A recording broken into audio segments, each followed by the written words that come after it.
Hi friends, welcome to Valli அருணாஸ் kitchen. நான் உங்கள் வள்ளி அருணா. ரசித்து சமைப்போம், சுவையால் நினைவோம்.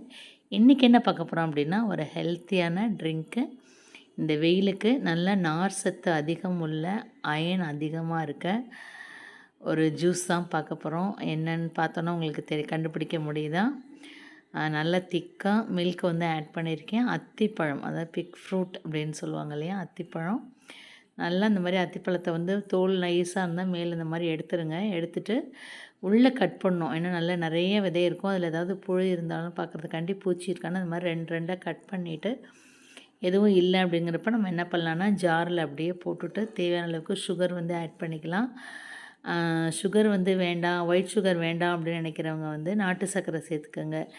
இல்லை அதுவும் எதுவுமே தேவையில்லை அப்படின்னா இதுவே பழமே கொஞ்சம் நல்லா பழுத்த பழமாக இருந்தால் இனிப்பாக தான் இருக்கும். கொஞ்சம் தேன் கூட ஆட் பண்ணிக்கலாம். நான் வந்து ஒரு டம்ளர் வந்து பால் வந்து மிக்ஸ் பண்ணியிருக்கேன். ஒயிட் சுகர் தான் நான் வந்து இன்றைக்கி ஆட் பண்ணுறேன். நீங்கள் வந்து பேரிச்சம்பழம், உலர் திராட்சை அதெல்லாம் கூட ஊற வச்சு வந்து அடிச்சுக்கலாம் ஸ்வீட்டுக்கு. இந்த ஒயிட் சுகர் வந்து போடாமல் இதை வந்து நல்லா அடிச்சுட்டு திக்காக வந்து நல்லா ஸ்மூத்தி மாதிரி வரும். வேணுனாலும் அப்படியே குடிக்கலாம். இன்னும் கொஞ்சம் டைல்யூட் பண்ணோம் அப்படின்னா நீங்கள் ஐஸ் க்யூப் வந்து போட்டு கொஞ்சம் டைல்யூட் பண்ணிக்கலாம். நான் இன்றைக்கி வந்து எதுவுமே போடல, அடிச்சுட்டு அப்படியே வந்து கிளாஸுக்கு மாற்றிருக்கேன். நல்ல இந்த வெயிலுக்கு தேவையான நல்ல ஹெல்த்தியான ஒரு ட்ரிங்க்கு ட்ரை பண்ணி பாருங்கள். தேங்க்ஸ் ஃபார் வாட்சிங். தேங்க்யூ.